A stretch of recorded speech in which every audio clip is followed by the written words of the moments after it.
이 시간 하나님 말씀 같이 보십니다. 요한복음 1장 18절 말씀, 한 절 말씀 보십니다. 요한복음 1장 18절 말씀 같이 한 목소리를 읽습니다. 앞에 표준 세번역 준비되어 있습니다. 같이 한 목소리를 읽겠습니다. 일찍이 하나님을 본 사람이 없으나 하나님의 품속에 계시는 독생자이신 하나님이 그분을 나타내 보이셨다. 예전에 한국에 있을 때 성탄절 아침이 되면 뉴스에서 꼭, 혹은 저녁이 되면 뉴스에서 꼭 성탄절 예배 드렸던 소식을 전하던 것을 기억합니다. 그 내용이 이랬습니다. 한국에 있는 어느 성당에서 혹은 어느 절에서 어느 교회에서 이러이러한 성탄의 메시지를 전했고 오늘은 그 성탄절이다. 근데 그 메시지를 전했다고 하는 내용이 이런 내용입니다. 평화의 메시지, 사랑의 메시지, 예수가 이 땅에 오신 그 의미라고 얘기하면서 전했던 뉴스를 기억합니다. 이 시대를 살아가는 대부분의 사람들은 성탄절이 무슨 날인지 압니다. 교회를 다니든지 다니지 않든지, 예수를 믿든지 믿지 않든지, 성탄절 무슨 날? 그러면 대부분 사람이 압니다. 그런데 과연 그것이 진짜 아는 것일까요? 미국에 살고 있는 60%, 70%의 사람들이 교회를 다니면서 자기가 크리스찬이라고 스스로 그렇게 말합니다. 물론 그들은 1년에 한 번 성탄절 혹은 다른 날 교회를 간다고 말합니다. 그들이 과연 그리스도인일까요? 성탄절이 예수님이 태어난 날이라고 대답하는 것이, 그런 날이라고 아는 것이 성탄절의 의미를 아는 것은 아닙니다. 인류에게 사랑을 전했다, 평화의 소식을 전하러 온 영웅이었다 라고 말하는 것은 성탄절의 의미가 아닙니다.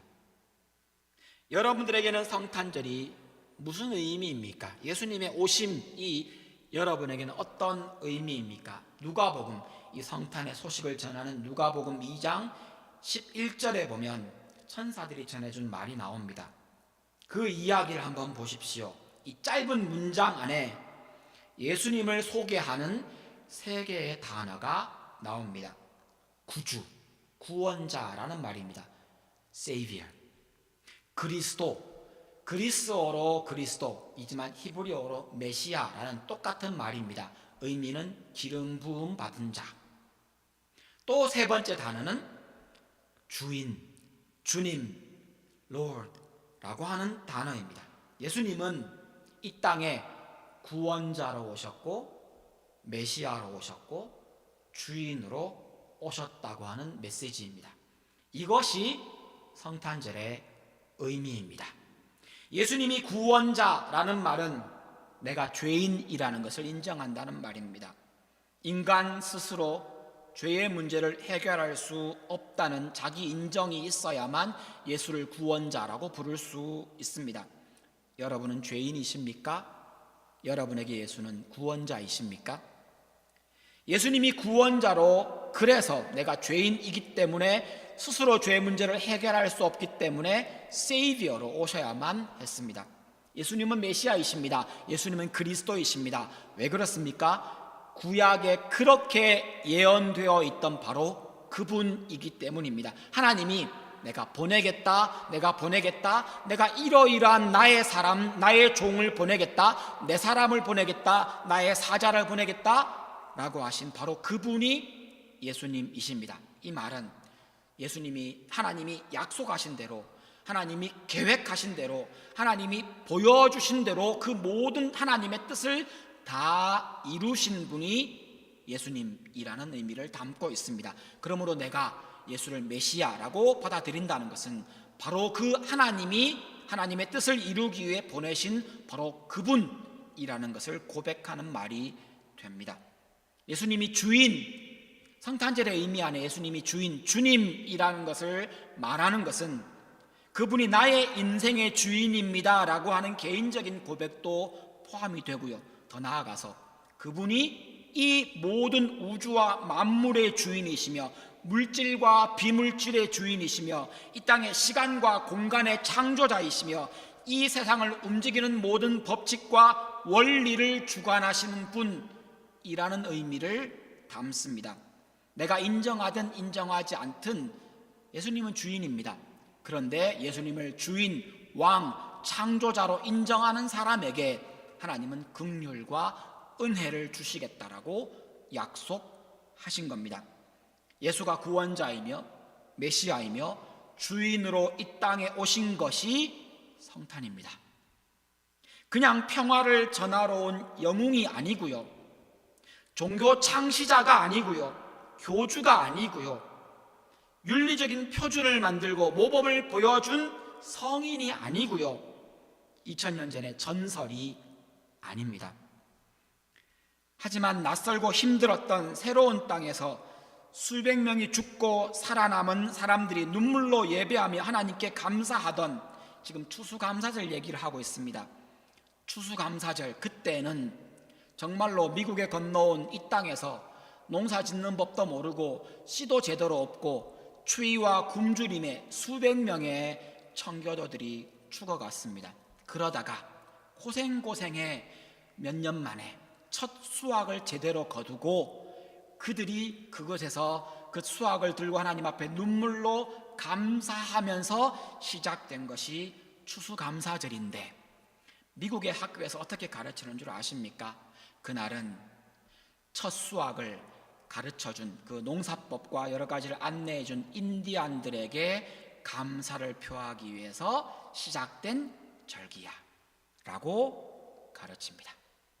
이렇게 추수감사절의 의미가 변질되고 바뀐 것처럼 성탄절은 인류를 사랑하고 평화의 모범을 보인 비폭력 평화주의자 예수의 정신을 기리는 날이라고 의미를 바꾸고 있습니다. 심지어 미국에서는 아마 전 세계도 아마 따라갈 것 같습니다. 특정 종교의 색이 너무 강하기 때문에 메리 크리스마스라는 말 대신 해피 할리데이로 인사말을 바꾸고 선물을 주고받는 좋은 전통을 남기자는 흐름으로 바뀌어가고 있습니다. 죄송합니다만 그건 성탄의 의미가 아닙니다.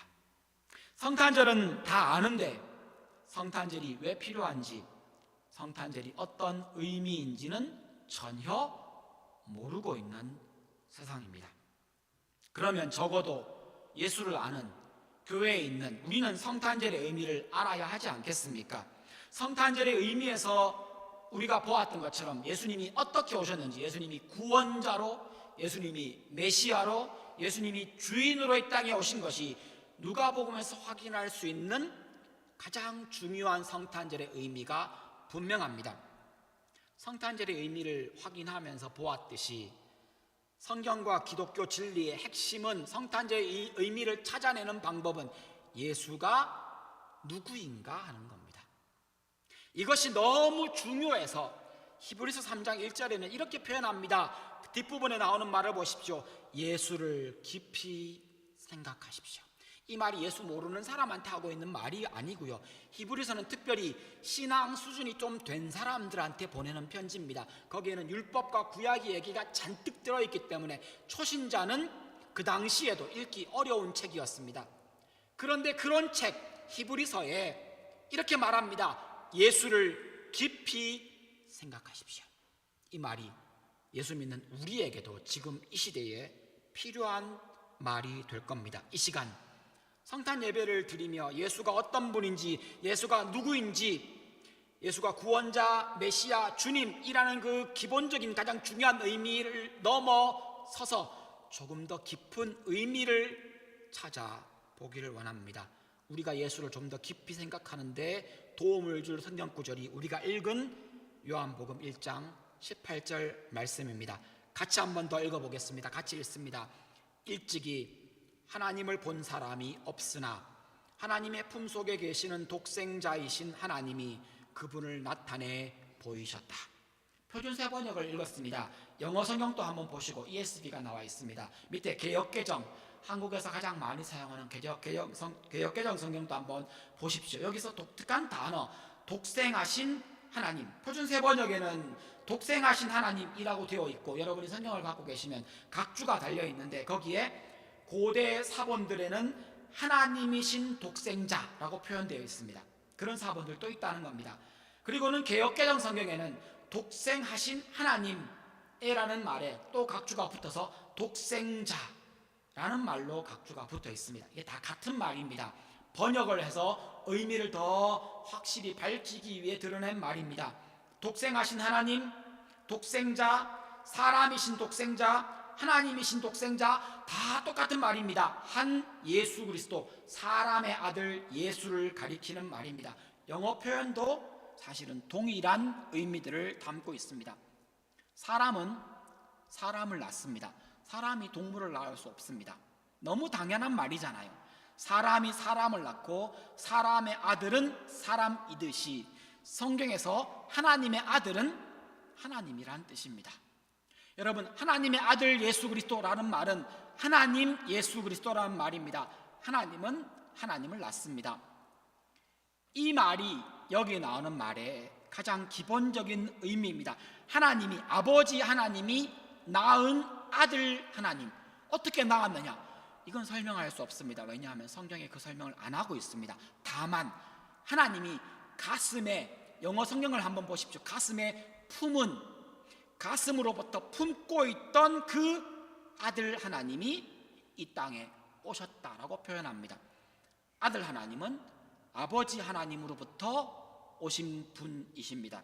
2000년 전에 아버지 하나님이 보내셔서 여자의 몸을 통해 태어난 사람, 그때가 성탄절의 시작이 됩니다. 하나님의 아들이며 동시에 사람의 아들, 하나님이며 동시에 사람, 이게 가능한 일입니까? 아니요. 이게 설명할 수 없는 이것 자체가 벌써 기적입니다. 예수님이 어떤 상태인가? 예수님이 처녀의 몸에서 태어났다는 것이 놀라운 기적이라고 말하지만 사실은 그것보다 더 놀라운 것은 사람인데 하나님인 거예요. 이걸 설명할 수가 없습니다. 다만 성경이 그렇다라고 우리에게 툭 던져주고 있을 뿐입니다. 남은 것은요, 믿음으로 받을 것인가, 믿지 못해 거절할 것인가가 남아있을 뿐입니다. 하나님이면서 동시에 사람인 이 놀라운 기적을 두고 이사야 선지자가 이런 말을 했습니다. 이미 예수님이 태어나기 전에요. 이사야서 9장 6절입니다. 이사야 선지자가 이렇게 말합니다. 한 아기가 우리에게서 태어났다. 우리가 한 아들을 얻었다. 사람 얘기입니다. 그죠? 그는 우리의 통치자가 될 것이다. 다윗의 후손이니까 메시아 이겠지. 그런데 그의 이름은 기묘자, 모사. 번역본에 따라 다릅니다. 기묘한 모사라고 표현하는 성경도 있고, 기묘자이며 모사, 모사라면 아주 지혜롭다는 뜻입니다. 지혜자라는 뜻입니다. 그런 사람, 혹은 영어 표현에는 Wonderful Counselor라는 말로 번역하기도 합니다. 그런데 이 기묘라는 말이 Wonderful로 나와 있지만 한국어 번역이 훨씬 더 의미에 가깝습니다. 이상하다는 겁니다. 이 기묘라는 말은 그냥 놀랍다, 원더풀 정도가 아니라 이상하게 놀랍다는 겁니다. 예수가 어떤 존재입니까? 이상한 존재입니다. 그리고는 앞에는 사람 얘기를 잔뜩 했는데 이사야서 9장 6절 뒷부분을 보십시오. 갑자기 하나님 얘기가 등장합니다. 그 하나님 아들이었는데, 사람이었는데 전능하신 하나님, 뒤에는 영존하신 아버지, 평화의 왕. 이사야가 이것을 표현하는 말이 기묘, 영어 표현의 wonderful이었습니다. 예수님이 태어나신 것 자체가, 예수님의 존재 자체가 미스테리이며 예수님의 존재 자체가 기적입니다. 그것의 시작이 언제입니까? 성탄절 바로 그날이었던 겁니다. 예수님의 존재가 기적입니다. 영어 성경에 wonderful이라고 표현한 그 말로는 충분히 설명할 수 없습니다. 이 기적, 사람이면서 인간이신 이 예수님에 대한 이 기적을 빌립보서 2장은 이렇게 설명합니다. 2장 6절입니다. 그는 근본 하나님의 본체시나. 예수님이 누구인지 얘기합니다. 그분은 하나님이시다, 하나님의 본체이시다, 하나님 자체이시다, 하나님 자신이시다, 이렇게 표현하고 난 다음에 그분이 갑자기 하나님과 사람같이 되셨다. 그리고는 2장 8절에 표현합니다. 사람의 모양으로 그 모양을 입고 이 땅에 오셨고, 그리고는 그러는 과정에서 하나님의 자리를 두고 자기를 낮추시고, 그리고는 아버지 하나님께 복종하기까지 하셨답니다. 십자가에 죽기까지. 그리고는 8절에 그 나오는 이야기가 죽으심으로 하나님의 이야기가 마무리됩니다. 독생자 하나님은 인간이 되시며 자기의 모든 능력과 영광과 모든 권력을 스스로 제한하셨습니다. 시간과 공간을 넘어서는 그분이 인간의 몸, 육체라고 하는 것에 자기를 가두신 겁니다. 시간과 공간의 제약을 철저하게 받는 인간의 몸으로 말입니다. 그 고통, 사실은 인간이 되는 것 자체가 하나님께는 말할 수 없는 제약과 고통입니다. 그래도 그분은 능력이 있으셨습니다. 병도 고치고 죄도 사하시고. 그런데 그분은 그분의 능력을, 자기의 능력을 단 한 번도 자기를 위해 사용하지 않으셨습니다. 능력이 없어서가 아니라, 능력을 사용할 수 없어서가 아니라, 하나님이신데 어떤 목적을 위해 자기를 인간의 몸에 가두시고 자기의 모든 능력을 사용하지 않으시면서 이 땅에서 인간의 몸으로, 인간의 능력치 안에서 자기를 죽기까지 내버려 두셨다는 겁니다. 왜요? 왜 그러셨습니까? 우리는 그 이유를 압니다. 우리를 사랑하셔서 우리를 구원하기 위해, 그리고 우리와 함께 있기 위해 그렇게 하셨습니다. 예수님의 태어나심이 기적이고 예수님이 인간으로 살아가신 삶이 기적일 뿐 아니라 사실은 예수님의 죽으심도 기적입니다.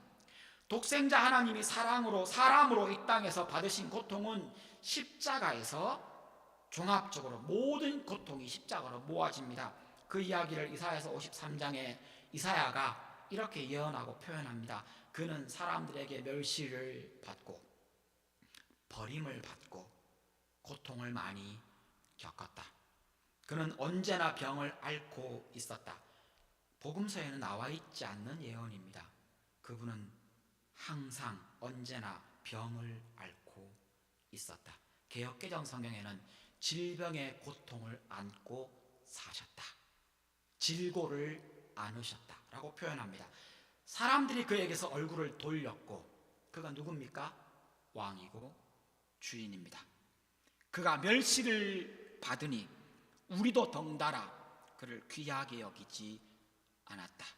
예수님이 지금 인간의 몸을 입고 겪으신 이야기들입니다. 4절입니다. 그는 실로 우리가 받아야 할 고통을 대신 받고 우리가 겪어야 할 슬픔을 대신 겪었다. 그러나 우리는 그가 자기 죄 때문에 징벌을 받아서 하나님께 맞으며 고난을 받는다고 생각하였다. 5절입니다. 그러나 그가 찔린 것은 사실은 우리의 허물 때문이고 그가 상처를 받은 것은 우리의 악함 때문이다. 그가 징계를 받았기 때문에 우리가 평화를 누릴 수 있게 되었고 그가 매를 맞았기 때문에 우리의 병이 나았다. 예수님이 하나님이신 그분이 인간의 몸을 입고 지나가야 했던 길, 그 시작이 성탄이었습니다. 인간의 몸을 입는 것만으로도 고통인데 인간으로 놀림받고 질병을 안고 살아가며 자기 백성에게 배신당하고 오히려 인신공격과 욕설을 시작으로 십자가에 두 손이 발이 못이 박히고 창에 찔리고 숨이 끊어지는 죽음의 고통이 모두 인간 예수님이 우리를 사랑하시기 때문에 기꺼이 받아들이신 고통이었습니다. 사람의 아들이 겪는 이 고통보다 사실은 독생자 하나님이 받으신 고통이 더 크다는 것 알고 계십니까? 우리가 십자가에 못 박히진 않지만 인생 살아보니까 참 쉽지 않잖아요. 조금만 긁혀도 내 몸 아픕니다. 인생 자체가 고통이고 인생 자체가 힘듭니다. 그래서 불교에서 말하는 것처럼 고통의 바다, 고해, 그 말은 맞는 말인 것 같습니다. 인생 자체가 그렇습니다. 내가 참 잘 살아도, 부자로 살아도, 멋진 귀족으로 살아도 인생 자체는 고통입니다. 그런데 이 고통은 인간이 죽는다라는 그 고통에 그냥 다 모아서 얘기할 수 있겠지만, 예수님이 그 고통을 겪었다라는 것도 대단한 일이지만, 이 고통과 비교할 수 없는 고통이 아들 하나님, 독생자 하나님이 하나님으로 겪으셨다는 겁니다. 아버지 하나님과 영원 전부터 함께 계셨고 모든 것을 함께 하셨고 생각도 감정도 결정도 함께 하셨던 그 삼위일체 하나님, 하나님과 하나이신, 완전히 하나이신 그 하나님의 하나 되심이 십자가에서 깨어집니다. 육체와 영혼이 하나 된 것이 인간 존재라면 육체와 영혼이 분리되는 것을 우리는 죽음이라고 말합니다. 그 인간의 존재 양식이, 존재 자체가 깨어지는 겁니다. 그래서 그것을 죽음이라고 부른다면, 하나님의 존재는요, 하나님의 존재는 성부와 성자와 성령이 하나로 계신 것이 하나님의 존재인데, 그 존재가 예수 그리스도가 십자가에 죽으실 때 깨어졌다는 겁니다. 아들 하나님은 십자가에서 아버지 하나님으로부터 분리되어 삼위일체가 깨어졌습니다. 마태복음 21장 46절에 보면 아들 하나님, 독생자 하나님이 십자가에서 고통으로 울부짖는 소리가 나옵니다. 나의 하나님, 나의 하나님, 아버지, 아버지, 왜 나를 버리셨습니까? 이 장면을 두고 어떤 사람은, 신학자들 중에 어떤 사람은 이것은 하나님의 죽음이다 라고 주석을 답니다. 삼위일체 하나님이 그 삼위를 깨고 죽으셨습니다. 성탄은 영원 전부터 아버지 하나님과 함께 계시던 독생자 하나님이 여러분과 저를 위해 우리를 너무 사랑해서 그 사랑에 미쳐서 사람의 아들로 태어나신 기적입니다. 그 하나님이 여러분을 너무 사랑하여서 그 하나님이 하나님의 존재를 깨고 십자가에 죽기 위해, 그냥 인간의 몸이 죽는 수준이 아닙니다. 하나님의 하나 되심을 깨고 그 어떤 것보다 소중하고 가장 위대한 존재, 그분이 스스로의 존재를 깨고 죽기까지 우리를 사랑하시는 그 사랑의 행동이 시작된 바로 그 날, 그것이 성탄입니다. 그 하나님이 여러분과 영원히 함께하고 싶어서, 여러분을 너무 사랑하셔서, 그래서 그날 이 땅에 오신 겁니다. 기도하시겠습니다. 성경의 예언을 다 이루신 메시아로, 우리의 구원자로, 우리의 주인으로 이 땅에 오신 예수님의 오심을 알고 믿고 받아들이는 우리들이, 혹은 우리의 자녀들이 되게 해달라고, 우리의 부모님이 되게 해달라고, 우리의 친구들이 되게 해달라고, 여러분 주변에 아직 예수 그리스도를 믿지 않는 사람들이 있습니까? 그들을 위해, 그분을 위해 이 시간 함께 기도하시면 좋겠습니다. 여러분들, 성탄은 그냥 지나가는 할리데이가 아닙니다. 성탄의 의미를 나도 알고 내 사랑하는 그 사람도 알게 해달라고 이 시간 함께 기도하시겠습니다.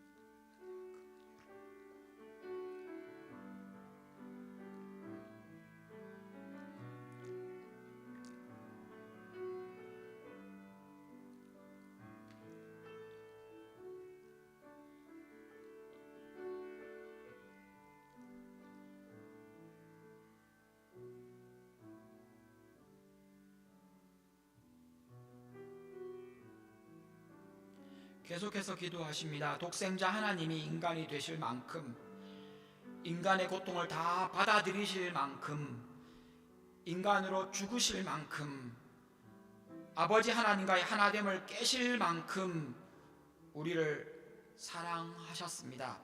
그 감사의 기도를 하시면 좋겠습니다. 우리도 그 뜻에 맞게 하나님을 사랑하며 형제 자매를 사랑하며 살게 해달라고 우리의 고백과 우리의 다짐으로 함께 기도하시겠습니다. 하나님, 독생자 하나님이 인간이 되실 만큼, 인간의 그 한정된 몸 안에 계실 만큼, 그 고통을 다 받아들이실 만큼, 인간으로 죽으실 만큼, 아버지 하나님과의 하나됨을 깨실 만큼 우리를 사랑하심을 감사합니다. 그 사랑 기억하게 해주십시오. 잊지 않게 해주십시오. 그 사랑으로 내가 살았고, 그 사랑으로 내가 숨쉬며, 그 사랑으로 오늘 하루를 살아갑니다. 그 사랑으로 내가 나 되었고, 그 사랑으로 이제 주 앞에 생을 살기를 원합니다. 주님, 하나님을 사랑하며, 이웃을 사랑하며, 교회를 사랑하며, 가족을 사랑하며, 나 자신을 사랑하며, 주님이 주신 그 계명으로, 사랑의 계명으로 이 땅을 살게 하여 주옵소서. 하나님 아버지 감사합니다. 우리가 성탄 예배를 드리며 주 앞에 간절히 구하는 것이 이것입니다. 하나님, 우리를 위해 메시아로, 구원자로, 주인으로 이 땅에 오신 주님 감사합니다. 길을 열어주시고 본을 보여주시고 우리에게 모든 조건을 다 충족시켜 주시며 믿으라 말씀하시는 그 은혜를 봅니다. 내가 착해서가 아니라, 내가 착한 행실을 해서가 아니라 오직 주의 은혜로만 구원받는 줄로 믿습니다. 십자가의 길, 십자가의 방법으로 우리를 구원하신 그 놀라운 은혜가 우리에게 임함을 감사합니다. 하나님, 이 은혜, 이 놀라운 구원의 길을 내가 사랑하는 나의 가족들과 나의 자녀들과 나의 부모님과 나의 친구들에게도 임하여 그들도 예수를 영접하고 주 백성 되게 하여 주옵소서. 독생자 하나님께서 인간이 되실 만큼 사랑해 주셨고, 인간의 고통을 다 받아들이실 만큼 우리를 깊이 사랑하셨고, 인간으로 죽으실 만큼 우리를 위해서 우리를 아끼셨고, 하나님과의 하나됨을, 그 존재를, 그 하나됨을 깨실 만큼 우리를 위해 모든 것을 다 던지신 그 사랑을 감사합니다. 우리도 그 뜻을 따라, 그 복음을 따라 복음에 합당하게 하나님을 사랑하며 형제 자매를 사랑하며 살게 하여 주옵소서. 예수님의 이름으로 기도합니다. 아멘. 다 같이 자리에서 일어나셔서 찬송가 122장 참 반가운 성도요 찬양하신 후에 주님 가르치신 기도로 예배를 마칩니다.